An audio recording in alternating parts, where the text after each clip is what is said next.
He called his pregnant wife his greatest regret in front of everyone. A woman he was supposed to love and cherish, reduced to a mistake over a cold dinner. But while the millionaire husband, Gideon Thorne, slept soundly in his mansion, his wife, Rosalind, was making a move that would shatter his world.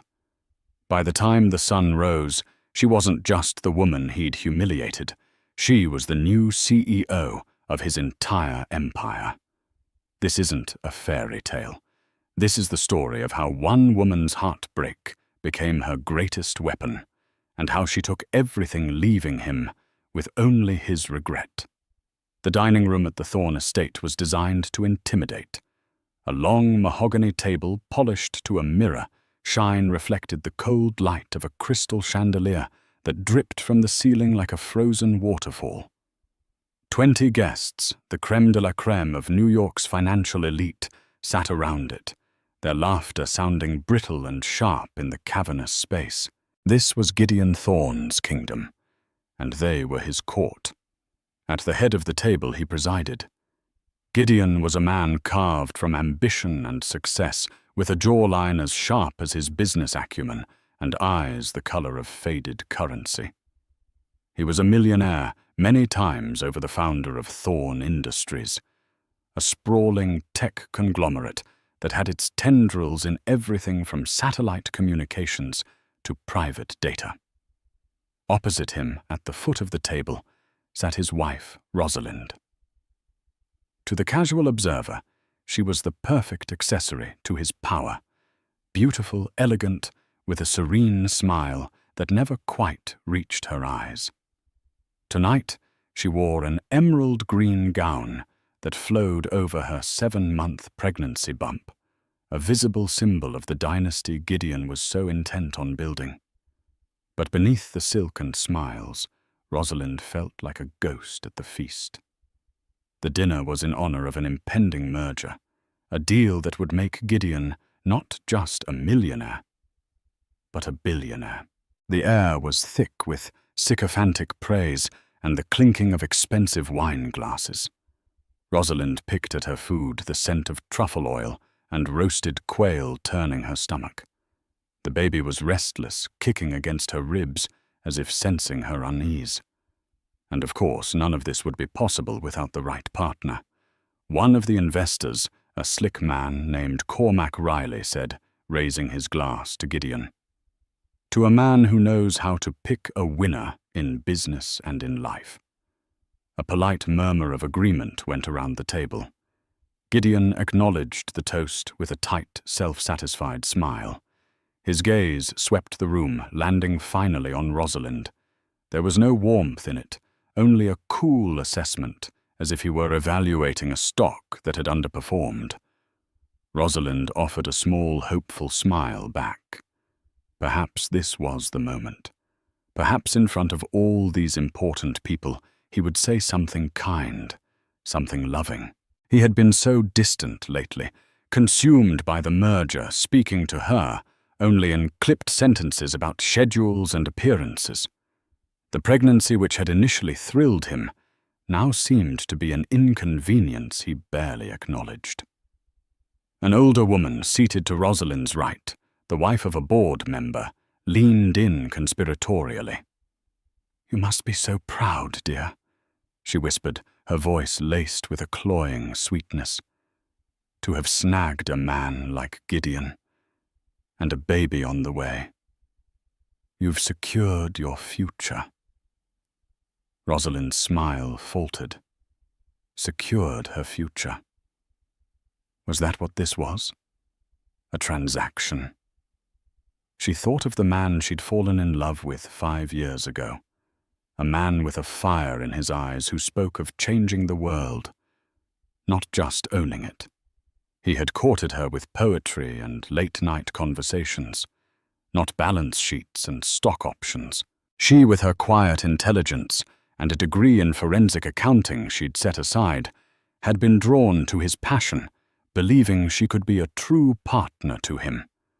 Now she felt like little more than a line item in his grand ledger of assets.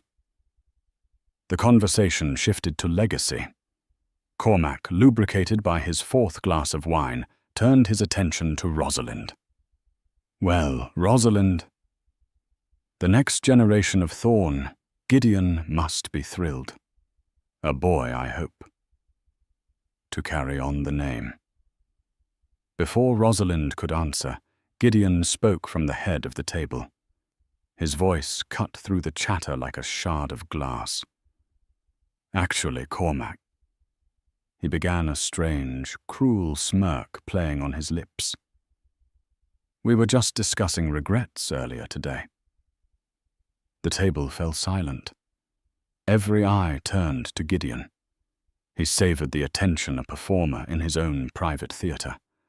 Rosalind's heart began to beat, a frantic, painful rhythm against her ribs. She could feel a cold dread seeping into her bones.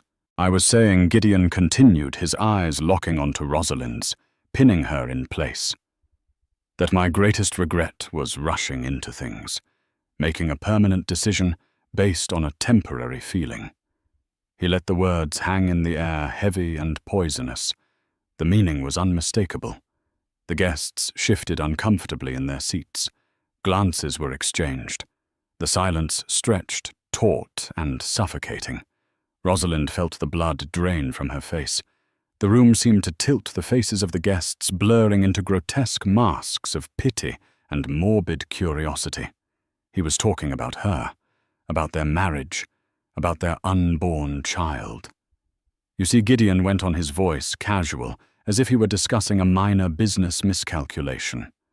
In my line of work, you have to be ruthless. You cut away the fat, the parts of the portfolio that are underperforming.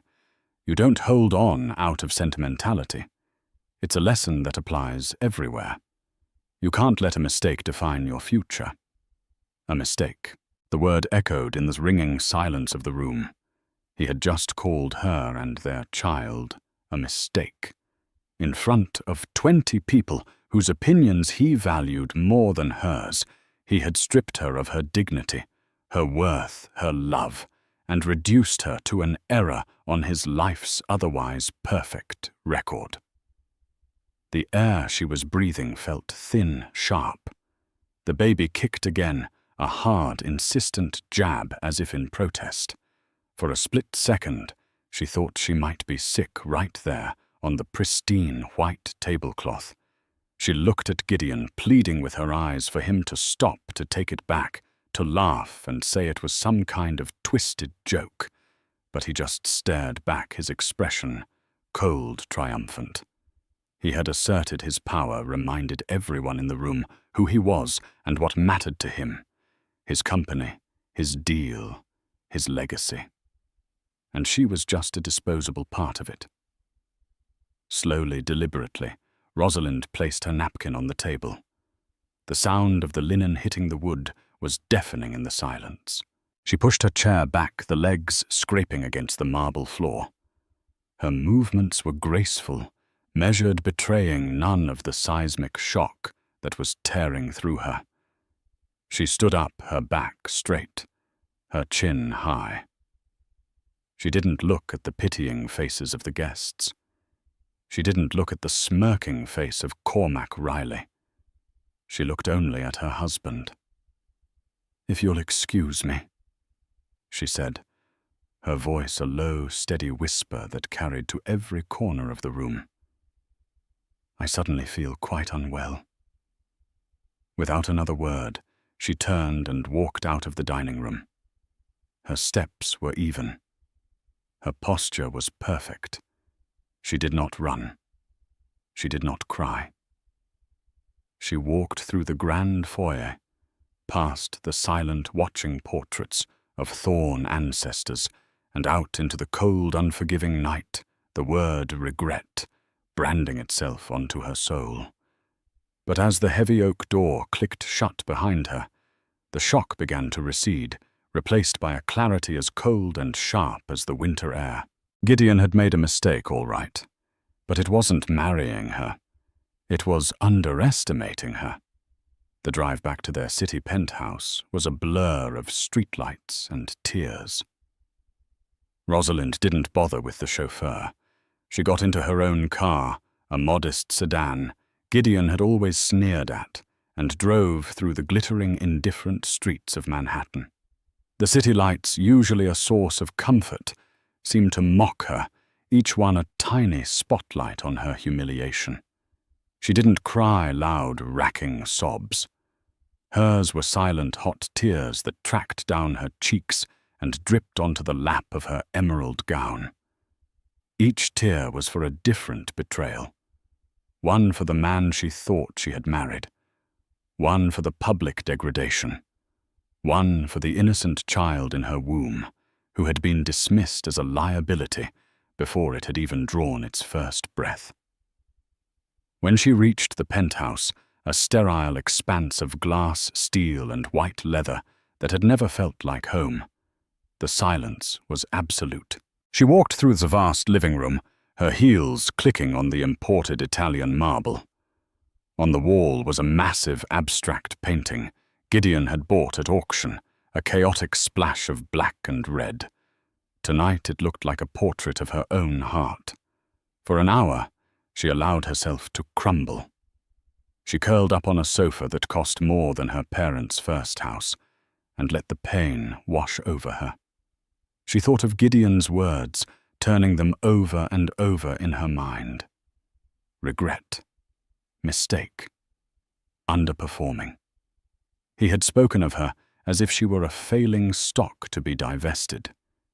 He hadn't seen a wife, a partner, the mother of his child.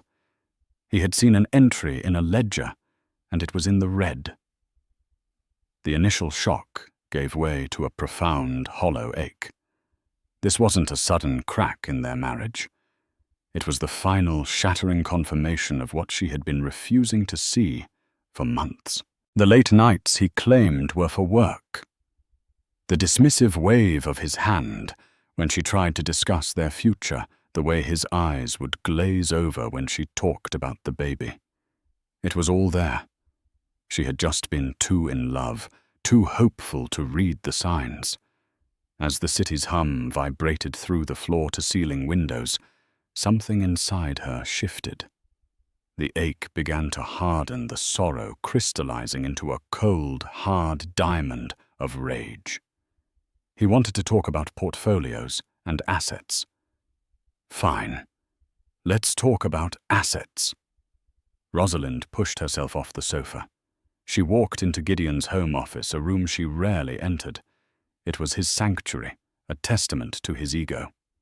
One wall was covered in framed magazine covers featuring his face. Titan of tech, the man who built tomorrow, the Thorn touch. She ignored them. Her eyes scanned the bookshelf filled with leather-bound first editions he'd never read. She wasn't looking for a book. She was looking for a safe. She found it behind a false panel, a state-of-the-art biometric safe that supposedly only Gideon could open. He was wrong. Rosalind placed her hand on the cool metal, then leaned in close, her breath fogging the surface. Voice authentication required a synthesized female voice announced. She took a deep breath. The world is a stage, and we are merely players. She said, her voice clear and steady. It was the password they had set together years ago on a trip to London after seeing a Shakespeare play. It felt like a lifetime ago. A green light flickered. Retinal scan required, the voice continued. Rosalind leaned in her eye, aligning with the scanner. When they had first installed the safe, Gideon had insisted on adding her biometrics. Just in case, my love, he'd said, kissing her hair. Everything I have is yours. Another lie, but a useful one. With a soft thump, the heavy door of the safe unlatched. Inside, past the stacks of bearer bonds and the deeds to foreign properties, was what she was looking for, a simple black ledger. And next to it, a sleek encrypted hard drive. This was Gideon's real legacy. Not the one he paraded in magazines, but the one built in the shadows. Her father, a man named Philip, had been a forensic accountant, a quiet, meticulous man who believed numbers never lied. When Rosalind had announced her engagement to the dazzling Gideon Thorne, her father had been wary. He didn't trust charm, he trusted balance sheets. "Let me just take a look, Rosie," he had said gently, "for my own peace of mind. Let me see the foundation of the house you're about to live in." To appease him, and with a younger, more naive Gideon's permission, she and her father had spent a week poring over the financials of Thorne Industries. Her father had taught her how to read between the lines, to see the stories hidden in the figures. And they had found a story, a very ugly one. They discovered a pattern of sophisticated, deeply unethical accounting, a scheme to systematically undervalue liabilities and inflate assets, all designed to make the company look far healthier than it was, especially to potential investors or acquisition partners. It wasn't just aggressive, it was fraudulent. Her father had compiled his findings into a detailed report, a step-by-step guide to Gideon's financial sins, and saved it onto this encrypted drive. "This is a loaded gun, Rosie," her father had warned, his face grim. "A man who builds his house on a rotten foundation will do anything to keep it from collapsing. Be careful." At the time, Rosalind had been horrified. She'd confronted Gideon, who had masterfully explained it away as standard creative accounting, a necessary evil to compete in a cutthroat world. He had promised her he would clean it up, that it was a relic of his early, hungrier days. She, blinded by love, and his charisma, had believed him. She had put the drive and the ledger in the safe and tried to forget. Now his words from dinner came back to her. "You cut away the fat. You don't hold on out of sentimentality." He had taught her the rules of his world. Tonight, she would finally play his game. She took the ledger and the hard drive from the safe. She walked back into the living room and sat at the large glass dining table. She opened her laptop, its humble plastic shell a stark contrast to Gideon's sleek tech empire. She plugged in the hard drive. Her father's report bloomed on the screen. Columns of figures highlighted discrepancies, footnotes detailing hidden shell corporations and deferred expenses that were in reality massive ticking time bombs of debt. The most damning evidence related directly to the current merger. Gideon had hidden a colossal liability from a failed satellite launch, burying it so deep in a subsidiary's books that only a forensic accountant with a bloodhound's nose could find it. If the acquiring company, a German conglomerate called Arion AG, discovered this, the deal wouldn't just collapse Gideon, and his board would be facing shareholder lawsuits, SEC investigations, and potentially prison.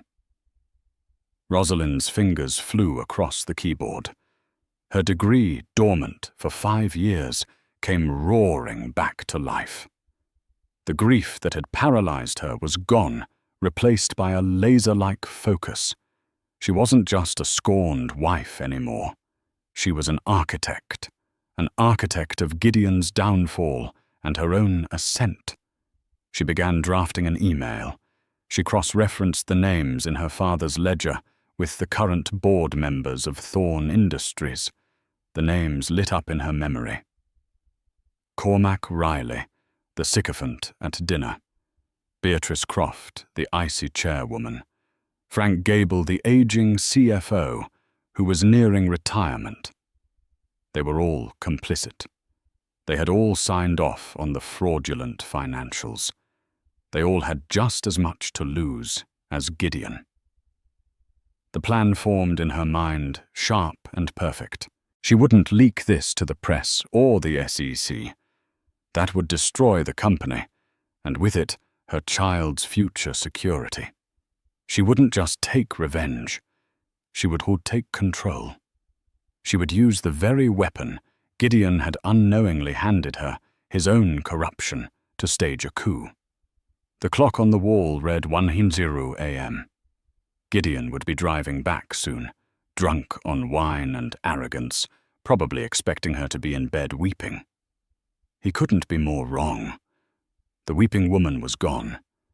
In her place was a CEO in waiting, and her first board meeting was about to begin. Rosalind knew she couldn't afford a single misstep. Gideon was a shark. He could smell blood in the water from a mile away. Her attack had to be swift, precise, and leave him with no room to maneuver.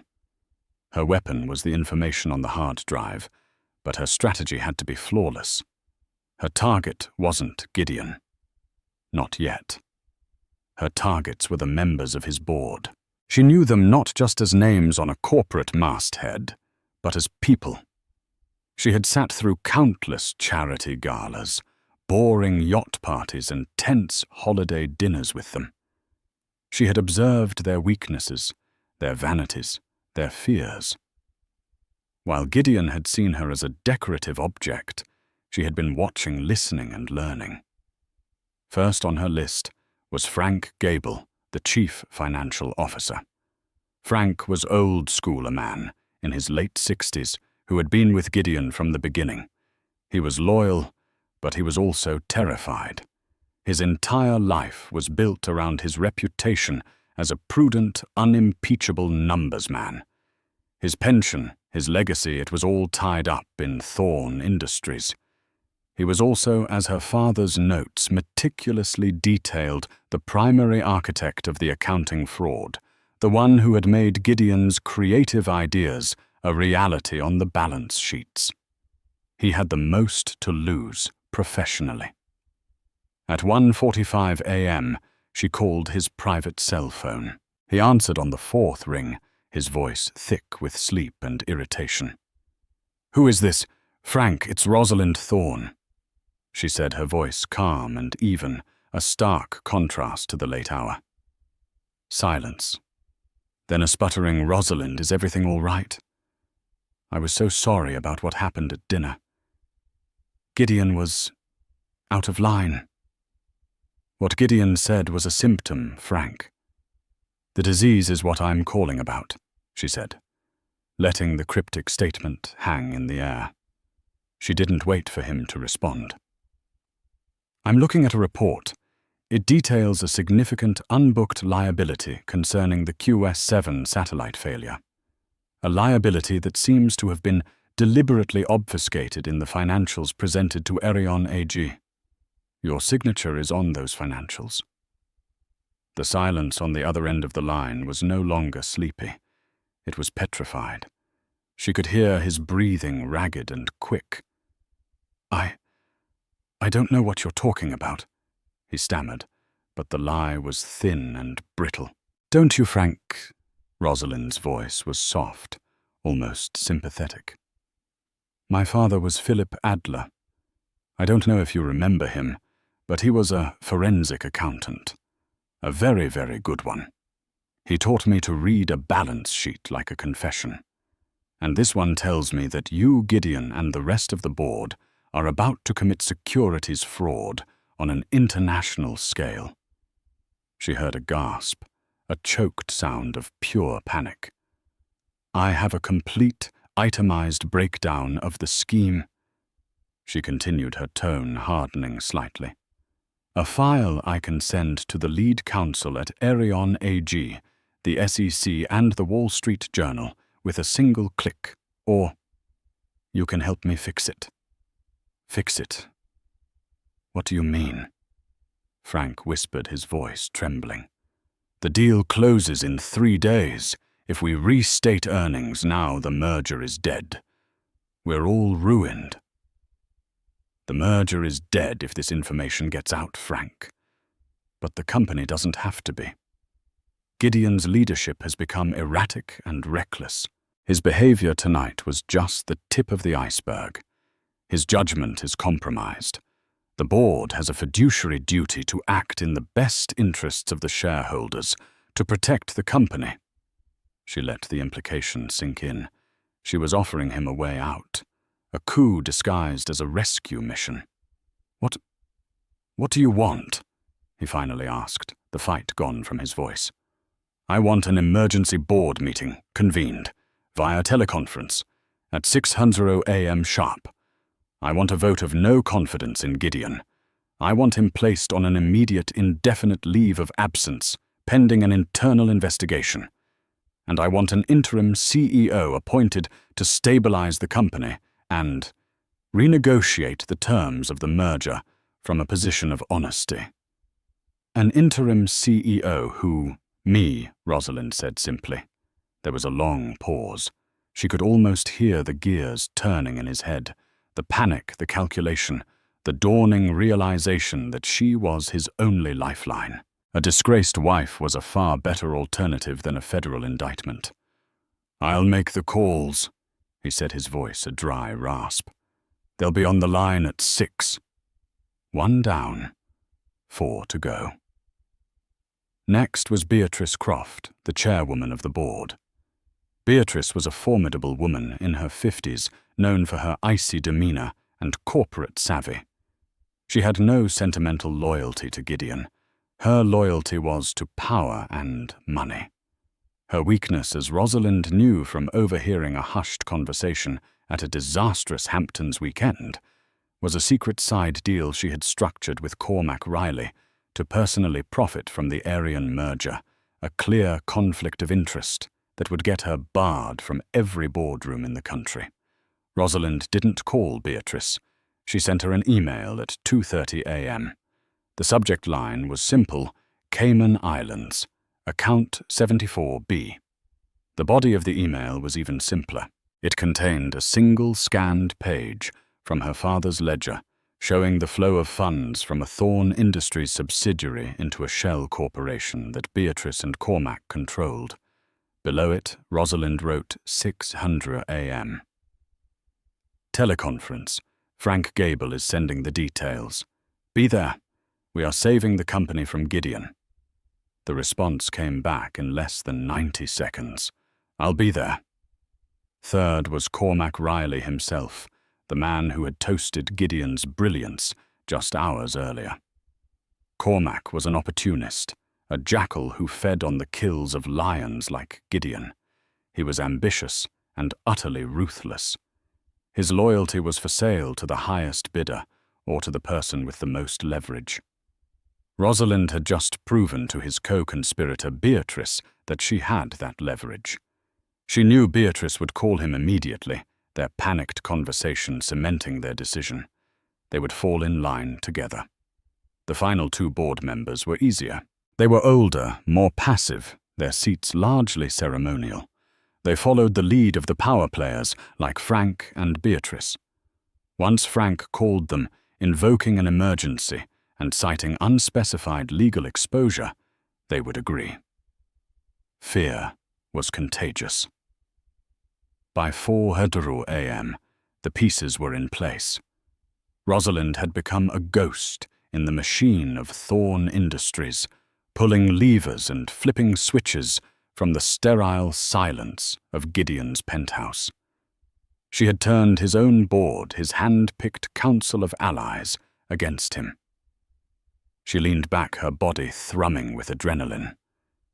The baby gave a gentle flutter inside her, as if it knew, as if it was proud. She placed a hand on her stomach.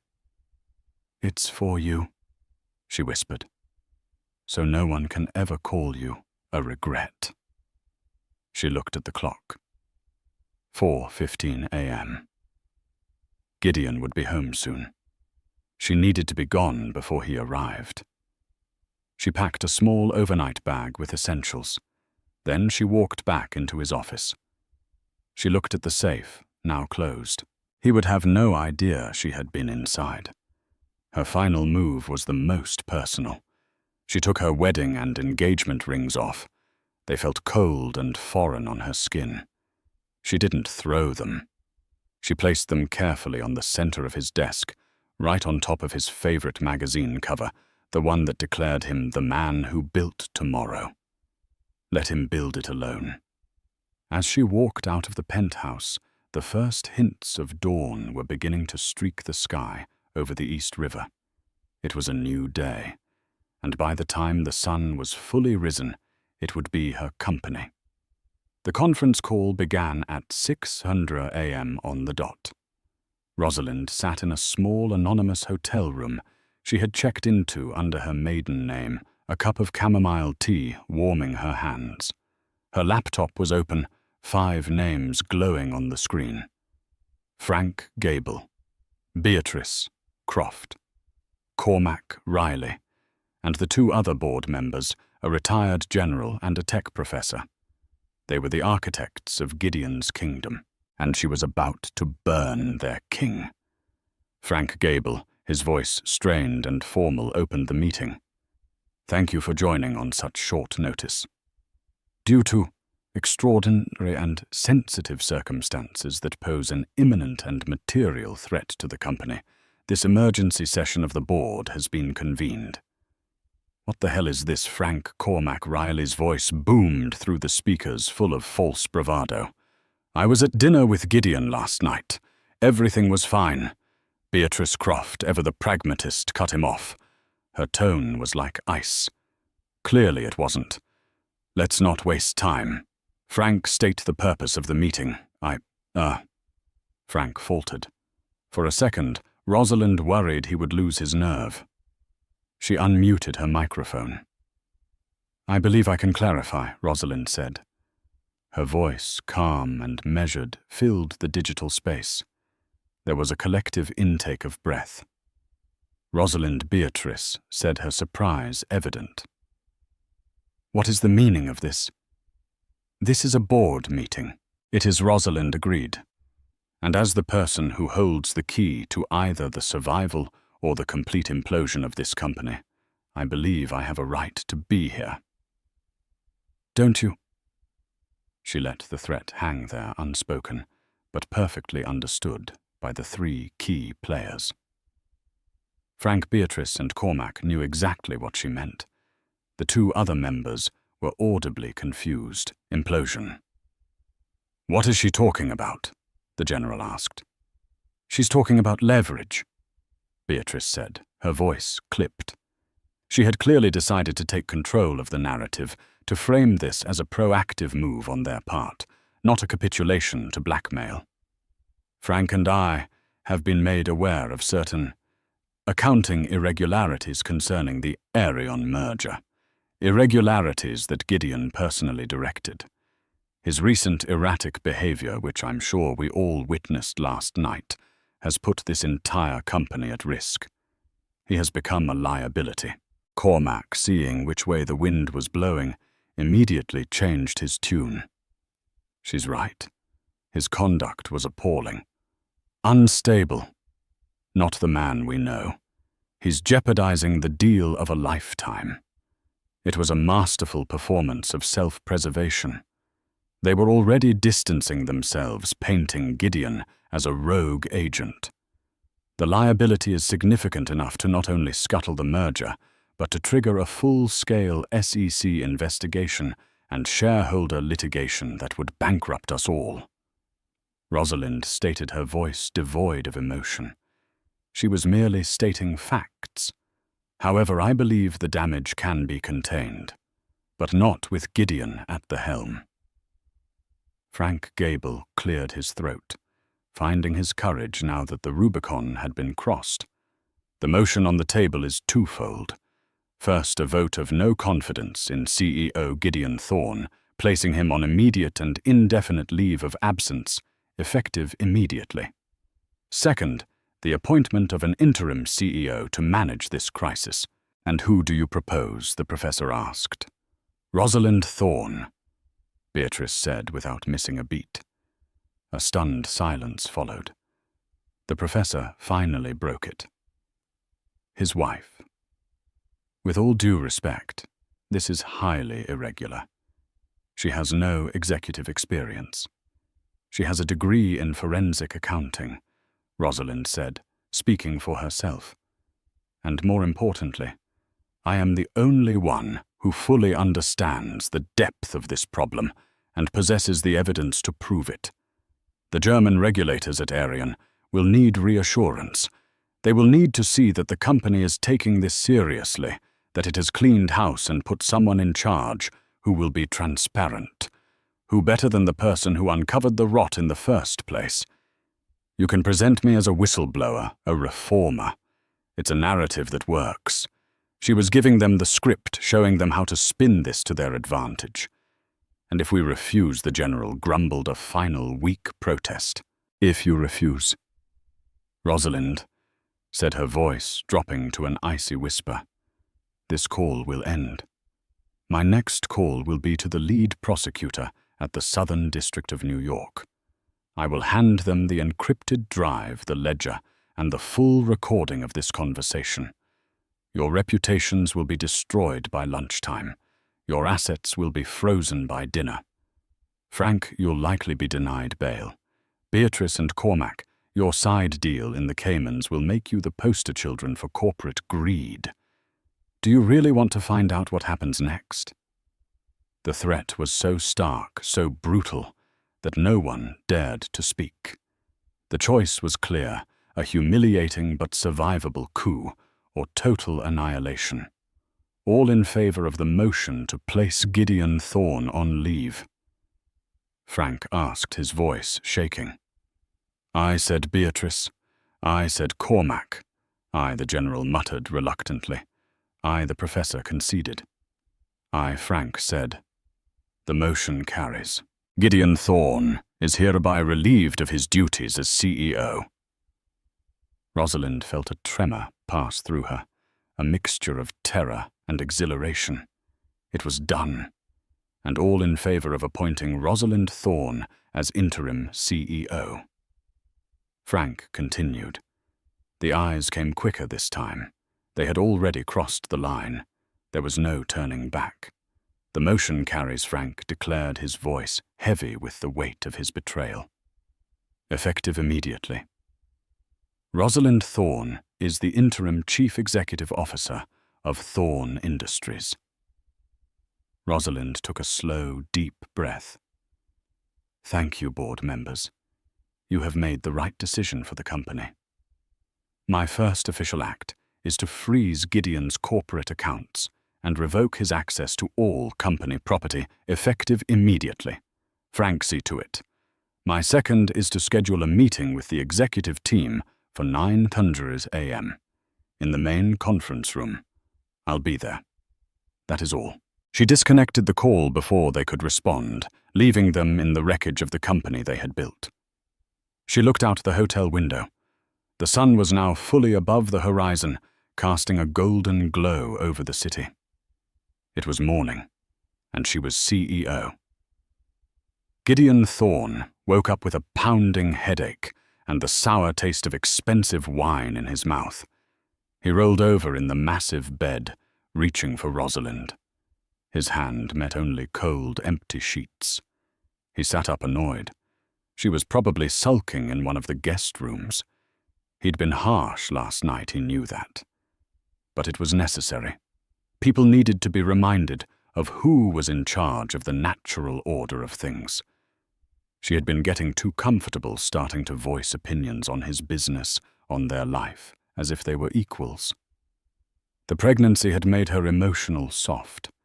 He needed to re-establish the boundaries. She'd get over it. She always did. He showered, dressed in a custom-tailored suit, and went downstairs expecting to find coffee brewed and his driver waiting. The penthouse was eerily silent. A flicker of unease went through him. On his desk in the office, he saw her rings, sitting like two small golden eyes, accusing him. It wasn't a sulk. This was a statement. He scoffed. It was overly dramatic, but she'd be back. Where would she go? He owned this world, and she just lived in it. He took his own sports car from the garage, roaring down the FDR Drive towards the Thorne Industries Tower in Midtown. He felt a surge of power as the gleaming glass and steel building came into view. His name emblazoned at the top in bold silver letters. This was real. This was what mattered. He swiped his keycard at the executive parking garage entrance. The light flashed red. Access denied. He frowned, irritated. A glitch in the system. He swiped it again. Access denied. He cursed and parked on the street, striding into the main lobby. The security guard, a man who had greeted him by name every day, for 10 years, looked at him with a mixture of pity and fear. "Good morning, Mr. Thorne," the guard said. But he didn't smile. He seemed to shrink back as Gideon approached the executive elevator bank. Gideon swiped his card again. Red light. Access denied. What the hell is wrong with the system today? He snapped at the guard. "Sir, I received an email this morning," the guard stammered. "From corporate security. Your access has been temporarily suspended." Gideon stared at him. "Suspended? On whose authority I am?" "Corporate security. I am this company." His phone buzzed. It was a notification for an urgent company-wide memo. He opened it, his blood running cold, as he read the subject line, "Announcement regarding executive leadership." The memo was brief, brutal, and corporate. Effective immediately, the board of directors has voted to place Gideon Thorne on an indefinite leave of absence. Rosalind Thorne has been appointed as interim chief executive officer. He read the words 3 times.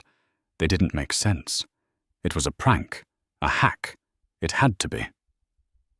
Rosalind, CEO. The woman who organized his dinner parties and picked out his ties.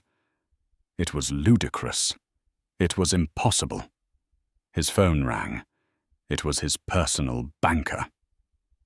"Gideon, what's going on?" "We just got a directive from your CFO to freeze your corporate accounts and credit lines." Panic, cold and sharp, finally pierced his armor of arrogance. He pushed past the stunned guard and took the public elevator. His mind racing. The board. Frank, Beatrice. They were his creatures, loyal to him.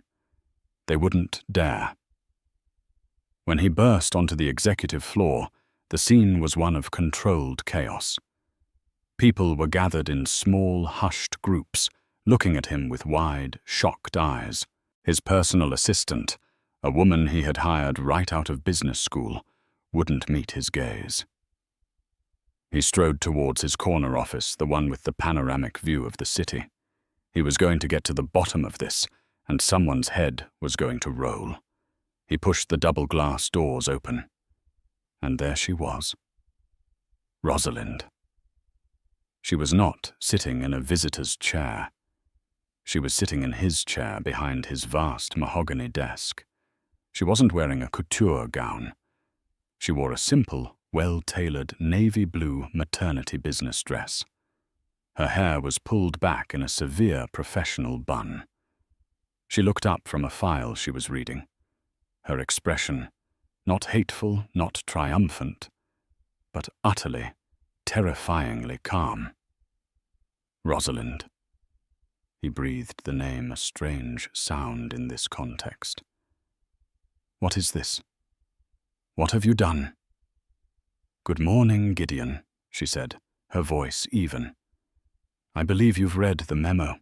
The board felt a change in leadership was necessary to protect the interests of the shareholders. "The board. Frank and Beatrice work for me," he roared, taking a step into the room. "They work for the company," she corrected him gently. "And the company was at risk. You became a liability, an underperforming asset, you might say." She threw his own words back at him. He flinched as if she had slapped him. "This is insane," he hissed, his face turning a blotchy red. "You tricked them. You manipulated them. You're a housewife, not a CEO. You can't even run a board meeting." "I already have," she said, gesturing to the conference phone on the desk. "It was very productive. We passed the motion to place you on leave unanimously." He stared at her, the reality of the situation finally crashing down on him with the force of a physical blow. The humiliation from last night was nothing compared to this. This was annihilation. She had taken his kingdom. Why he whispered the rage, momentarily giving way to a raw, bewildered hurt. "I gave you everything."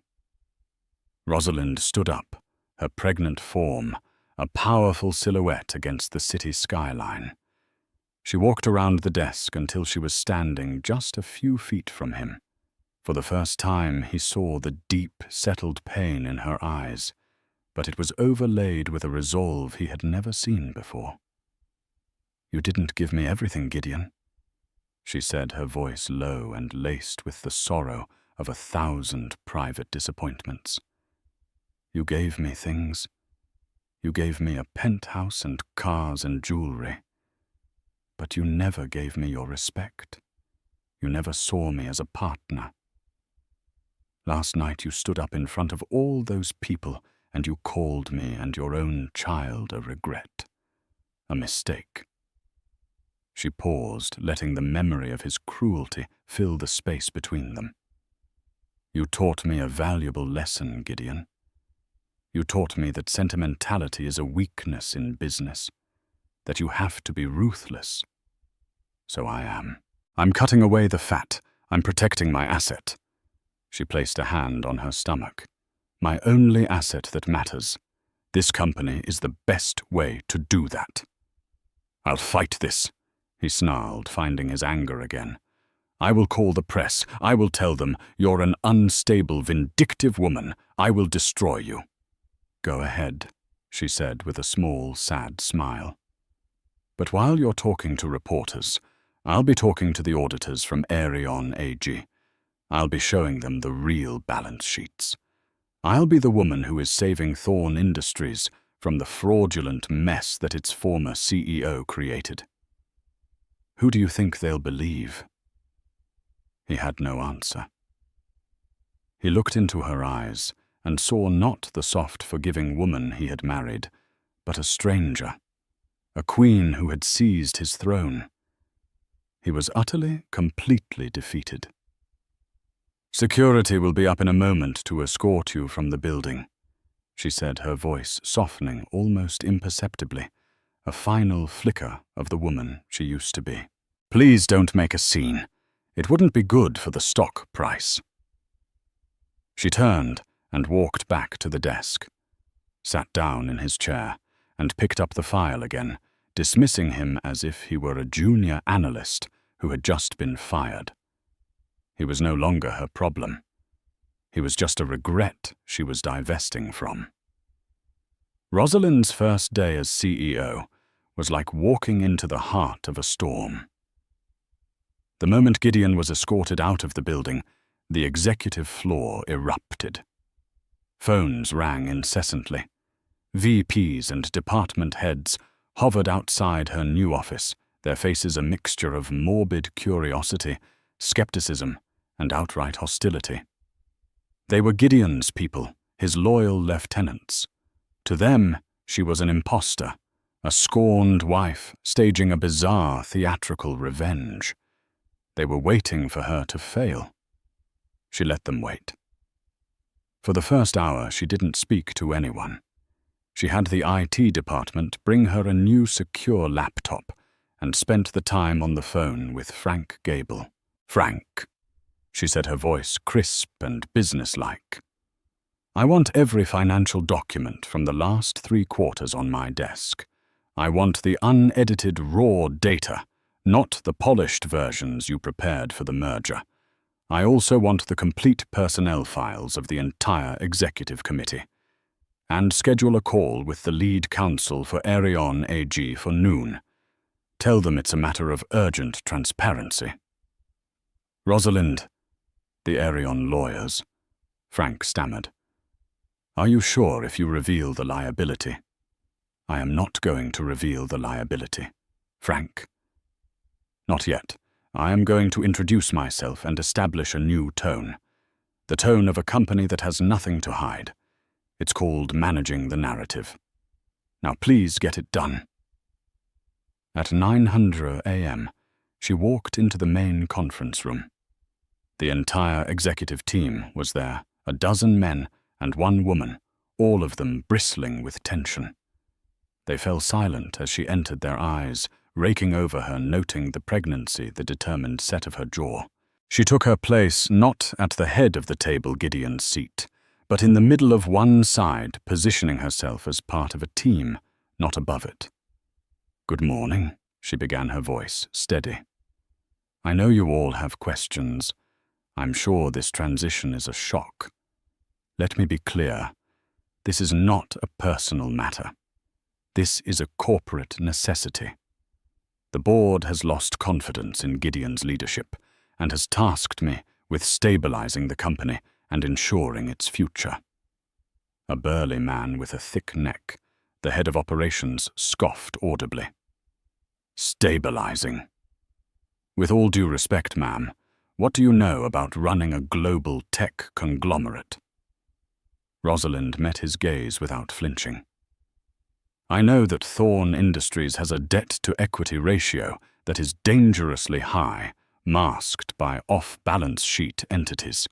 I know that our R&D department is a year behind schedule on Project Chimera, our next-gen satellite network. But that progress reports have been falsified to keep the stock price inflated. And I know that our biggest subsidiary, Thorn Satellites, is carrying a hidden loss of nearly $900 million from the QS-7 launch failure, a loss that was intentionally concealed from our merger partners." The room went dead silent. Jaws literally dropped. She hadn't just entered the game. She'd just flipped the entire table over. She had shown them that she knew where every single body was buried. "This company is not stable," she continued, her voice ringing with authority. "It is a house of cards, and Gideon, in his arrogance, was about to light a match at the bottom. My job is to prevent it from burning to the ground. Your job is to help me." She looked around the table, making eye contact with each person. "I have your personnel files. I know who among you were architects of this deceit and who were merely following orders. I am not here to conduct a witch hunt. I am here to fix the problem. You have a choice. You can work with me transparently and honestly to save this company, or you can cling to your loyalty to the man who put a gun to all of our heads. If you choose the latter, your access will be revoked before lunchtime. Are there any questions?" There were no questions. The hostility in the room had been replaced by a grudging, fearful respect. She wasn't just Gideon's wife. She was a force to be reckoned with. For the rest of the day, Rosalind worked with a relentless, focused energy. She was a whirlwind of decisive action. She put Project Chimera on a temporary hold pending a full, honest review, a move that would cause a short-term stock dip but prevent a long-term catastrophe. She empowered the one woman on the executive team, the head of HR, to begin a quiet internal audit of the corporate culture, looking for the rot that Gideon's ego had fostered. Her call with the Arion AG lawyers was a masterclass in corporate diplomacy. She was charming but firm. She introduced herself as the new interim CEO appointed by the board to ensure a smooth and transparent final phase of the merger. She spoke of her commitment to synergy and shareholder value using the very language they understood. She didn't lie, but she controlled the flow of information completely.